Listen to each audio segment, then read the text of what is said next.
मंच पर आर जगत के मूर्धन्य विद्वान डॉक्टर प्रमोद योगार्थी जी, आर्षनाथ के धर्माचार्य विश्वदेव शास्त्री जी, बहुत ही सौम्यता की सरलता की प्रतिमूर्ति विद्वान उपदेशक हमारे बीच में सत्यवान आचार्य जी, हमारे आचार्य जगतपाल जी, विनय मल्होत्रा जी, महेंद्र जी आर्य जी, रामपाल जी, हमारे अवनीश जी और आर्य भद्रपुत्र पुरुषों, हमारे तहसीलदार साहब, वंदनीय पूजनीय मातृशक्ति आर्य समाज डोगरा मोहल्ला स्त्री आर्य समाज की सभी बहनें, आज का जो पर्व है वो बड़ा महत्वपूर्ण पर्व है। अलग अलग राज्यों में अलग अलग तरीके से मनाया जाता है। पंजाब में लोहड़ी के रूप में मनाया जाता है। महाराष्ट्र में इसको फसल जो हमारी आती है उस फसल के रबी की फसल के लिए उसका जो परमात्मा से पूजन किया जाता है, खेतों में जाकर के पूजा अर्चना करते हैं, बैलों की पूजा की जाती है, पोंगल के नाम से मनाया जाता है। और इसमें एक और भी महत्वपूर्ण कड़ी जो मकर संक्रांति है, ये भी हमारे बहुत ही महत्वपूर्ण है। आज सूर्य जो है मकर राशि में प्रवेश करता है और उत्तरायण प्रारंभ हो जाता है। दो अयन है हमारे, एक दक्षिणायन है, तो सूर्य 6 महीने तक दक्षिणायन में रहता है, निरंतर दक्षिणायन की ओर बढ़ता रहता है। और मकर संक्रांति जब आती है तो सूर्य मकर राशि में प्रवेश, वैसे तो राशि जो है संक्रांति जो है वो सूर्य हर महीने एक राशि से दूसरी राशि में प्रवेश करता है। ये बहुत बड़ा विज्ञान है, ये गणित है। और ये विद्या जो है बड़ी ऊंची विद्या है। एक साल पहले बता दिया जाता है कि फला समय पर सूर्य ग्रहण होगा, चंद्र ग्रहण होगा, और सारा जो है एस्टीमेट एक साल पहले तैयार कर दिया जाता है। क्यों? गणित के आधार पर। महर्षि दयानंद जी ने भी इसको माना, गणित विद्या, फलित विद्या को नहीं माना कि सूर्य किसी का नुकसान कर देगा या शनि किसी का नुकसान कर देगा। ये तो रोज आते हैं। हमारे जो दिन हैं वे इन्हीं के आधार पर हैं। जो हमारे ग्रह हैं उन ग्रहों के आधार पर ही हमारे दिनों को ऋषियों ने नियुक्त किया, उनका नामकरण किया। जैसे आज मंगलवार है तो मंगल ग्रह के नाम पर ही इस दिन का जो है नामकरण होगा। कल बुधवार है तो बुध ग्रह के नाम से, परसों बृहस्पतिवार है तो बृहस्पति ग्रह के नाम से बृहस्पतिवार का नामकरण हुआ। शुक्रवार शुक्र ग्रह के नाम से उसका नामकरण हुआ। शनिवार जो है शनि ग्रह के नाम से, पर ये शनि को आज बहुत डरा देते हैं लोग, शनि की वो चढ़ी हुई है। ये तो ग्रह है हमारे, इनका कोई प्रभाव या साइड इफेक्ट हमारे शरीर पर नहीं पड़ता। उस दृष्टि से पड़ता तो परिवर्तन तो होता है शरीर के अंदर, जैसे ब्रह्मांड में परिवर्तन होता है तो शरीर में भी परिवर्तन होता है, लेकिन उस दृष्टि से नहीं कि वो किसी को जो है नुकसान पहुंचाता है। तो शनि ग्रह के नाम पर शनिवार का नामकरण हुआ। रवि कहते हैं सूर्य को, सूर्य के नाम से जो है रविवार का नामकरण हुआ। और सोम कहते हैं चंद्रमा को, चंद्रमा के नाम से सोमवार का नामकरण हुआ। तो ये जो हमारे 7 दिन है ये ग्रहों के आधार पर ही हमारे ऋषियों ने इनका नामकरण किया। और ये जो राशि है ये हर उसमें जो है जब सूर्य एक राशि से दूसरी राशि में प्रवेश करता है तो वहां एक प्रकार की आकृति बनती है। भूगोल विज्ञान के जो शास्त्री हैं, आचार्य हैं, वो जानते हैं। और उस आकृति माटी को जिस प्रकार की आकृति होती है उसी का नाम उसको राशि के रूप में दिया गया। ते जो हमारा महीने हैं ये भी हमारे जो है इसी आधार पर बने हुए, ये नक्षत्रों के आधार पर बने हुए। जैसे हमारे नक्षत्र हैं, ज्येष्ठ नक्षत्र है उसके नाम से ज्येष्ठ मास है, जैसे वैशाख नक्षत्र है उसके नाम पर वैशाख, चैत्र के नाम से चैत्र है। तो ये जो हमारे नक्षत्र हैं, हमारे महीनों के नाम जो है नक्षत्रों के आधार पर ऋषियों ने नामकरण किया। और ये राशि जो उसी आकार के जो आकृति बनती है अंतरिक्ष में, उसी के आधार पर उनका नामकरण किया गया है राशियों का। तो ये बहुत बड़ा हमारा विज्ञान है। आओ एक गीत और आपके सामने रखूंगा। ये मेरा देश जो है ऋषियों का देश रहा है, मुनियों का, वीरों का देश रहा है, और खगोलविद, भूगोलविद, गणित विद्या के बहुत बड़े बड़े आचार्य जो यहाँ पर हुए हैं। ये कहीं और विद्या नहीं मिलेगी आपको, न तो ये विद्या मिलेगी आपको खगोल की, भूगोल की या गणित की, ये आपको कहीं दूसरे शास्त्रों में नहीं मिलेगी दूसरे लोगों की, ना तो बाइबल में मिलेगी इसका कहीं जिक्र है, और ना इसका जो है कुरान में जिक्र है। केवल ये जो मिलता है तो वेद के अंदर मिलता है। वैदिक आधार पर ही ये सारी बातें हमें देखने को, सुनने को मिलती है, पढ़ने को मिलती है। आइए एक भजन हो।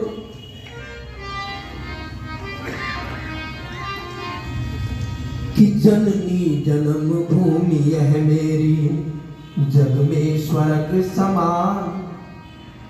अब देखो ये बहुत से दिन है, 6 महीने तक सूर्य निकलता ही रहता है, 6 महीने तक रात रहती। मौसम जो है कहीं एक सा ही रहता है, गर्मी गर्मी है किसी देश में, कहीं सर्दी सर्दी है। लेकिन हमारे यहाँ हर 2 महीने के बाद में ऋतु बदलती है, 2 महीने बाद। तो 6 ऋतु है, 12 महीने हैं और 6 ऋतु है, हर 2 महीने के बाद ऋतु बदलती रहती है। कैसा है मेरा देश? कि जननी जन्म भूमि यह मेरी, जग में स्वर्ग समान।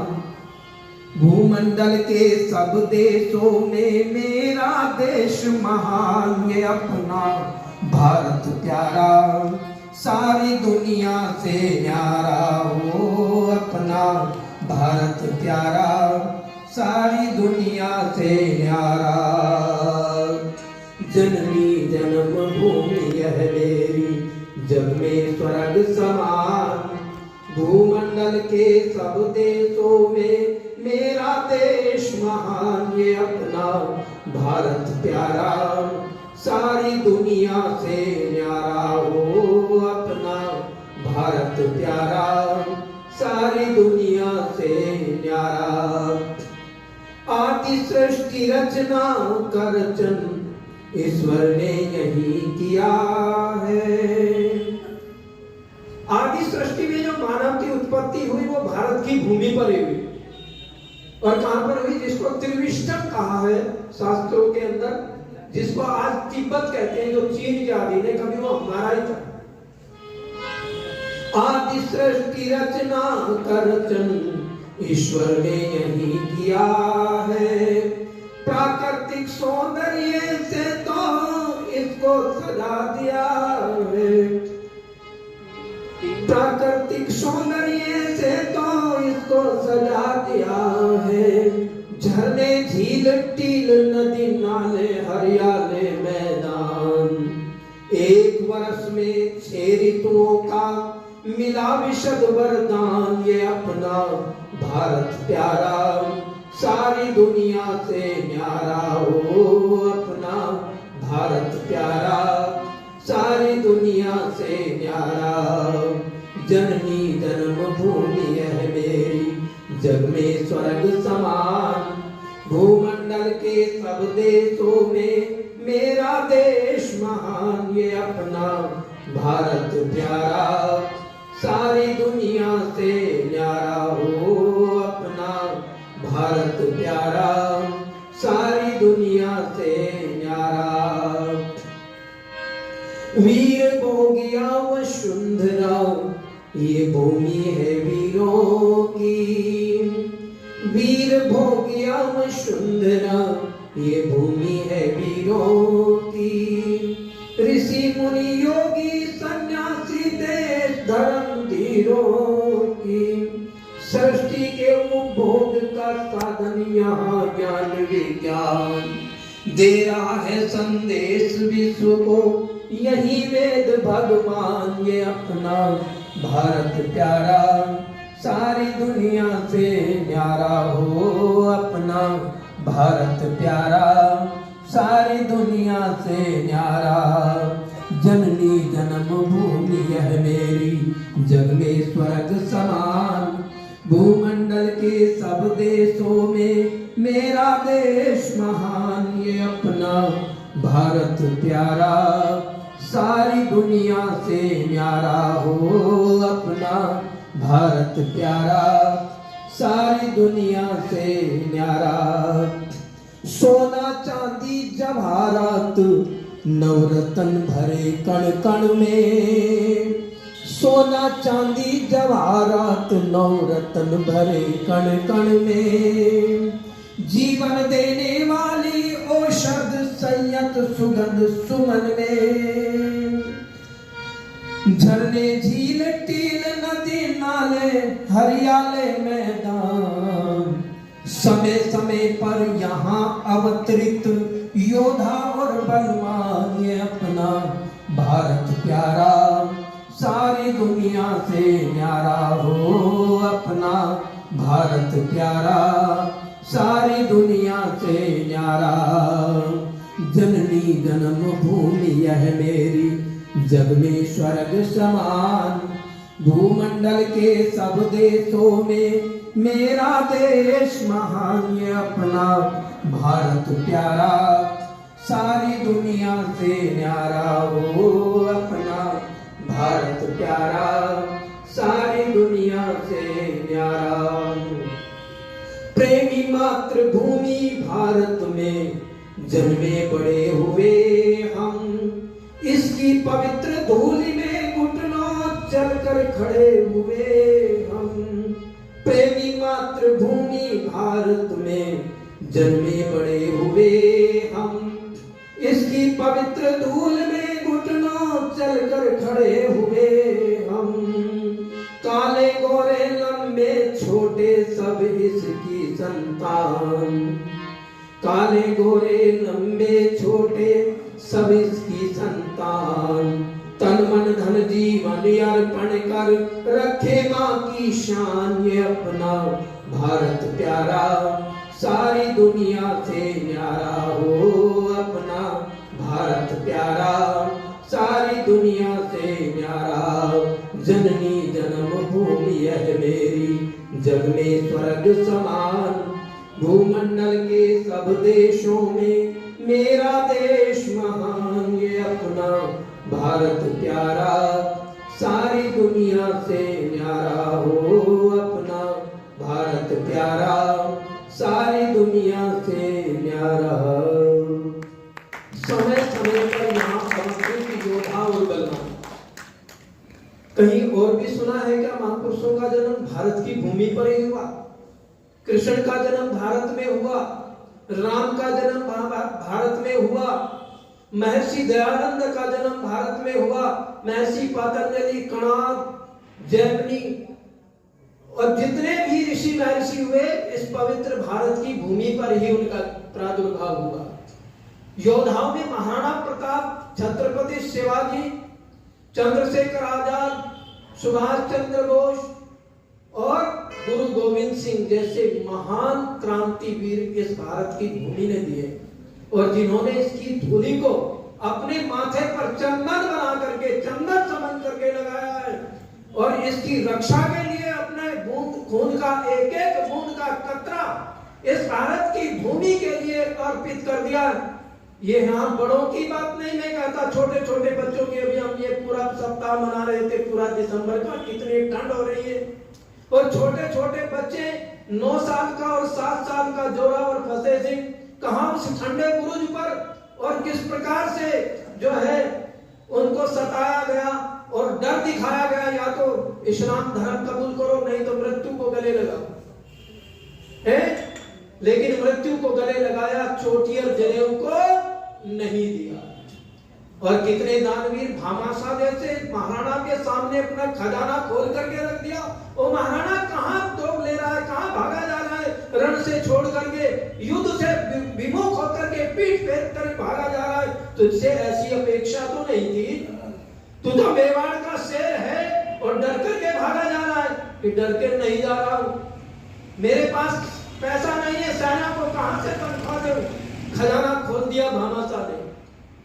और जब दोनों बच्चे गुरु गोविंद सिंह के माता गुजरी का दाह संस्कार करना है तो उसके लिए शर्त रख दी कि गिन्नियां सोने की सिक्के बिछा करके, और बिछाना ही नहीं, खड़े करके 80 करोड़ रुपए उस समय के आज हिसाब लगा करके देखो, 80 करोड़ गिन्नियां कितना धन था उनके पास में जो देश के लिए समर्पित कर दिया। उस टोडरमल को याद करो जिन्होंने इस मातृभूमि के लिए अपने सब कुछ, और उस 2 गिलास दूध वाले को याद करो, बच्चों के लिए दूध लेकर के गया और पिला दिया। पता लगा तो सारे परिवार को, छोटा सा बच्चा एक ने एक दिन पूछ लिया किसी व्यक्ति से, किसी नौजवान से कि भारत में सबसे छोटी उम्र का बलिदानी कौन हुआ है जिसने अपनी कुर्बानी दी है। एक ने कहा गुरु गोविंद सिंह के दोनों बच्चे जोरावर सिंह और फतेह सिंह, कि उनसे भी छोटा बलिदानी हुआ है कोई? कि हाँ, 1.5 साल का बंदे बैरागी का बेटा, वो 1.5 साल की आयु में ही बलिदान हुआ देश के लिए। फिर प्रश्न कर दिया उससे छोटा भी हुआ है क्या कोई?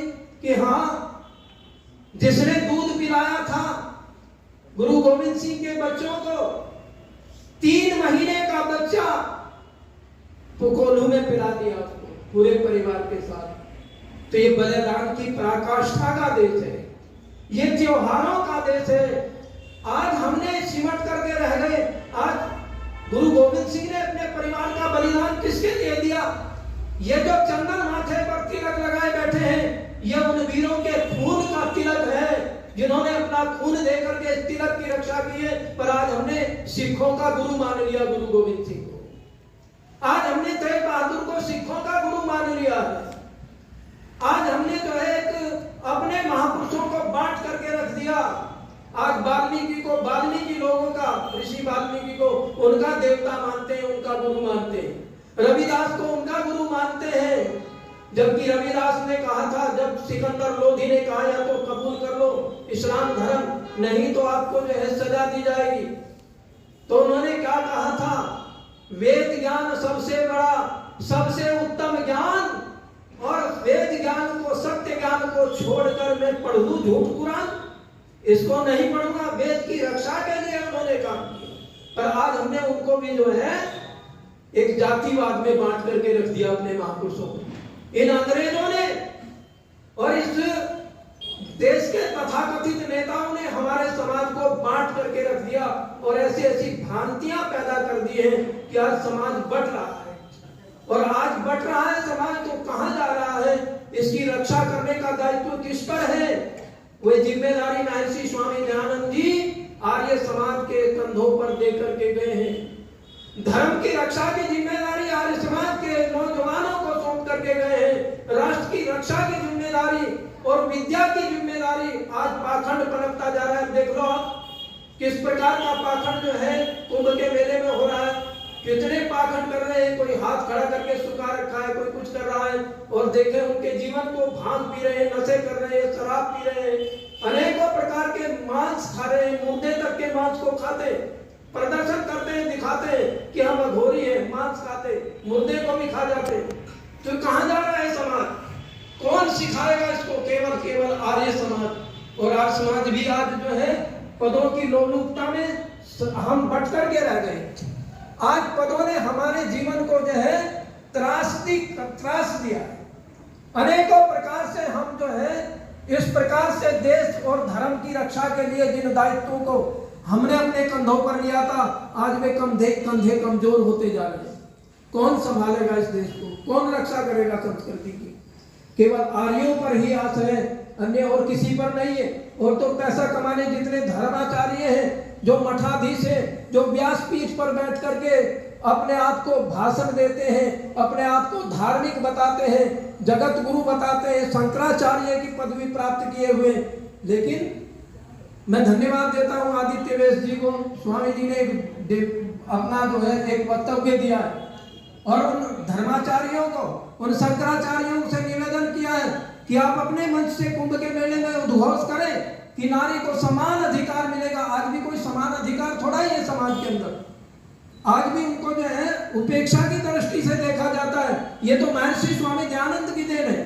और उन्होंने कहा कि आप आदेश करें कि नारी को और शूद्र को सबको वेद पढ़ने का अधिकार है, जो महर्षि स्वामी दयानंद जी ने दिया है। लेकिन वहां तो आज भी यही कहते हैं,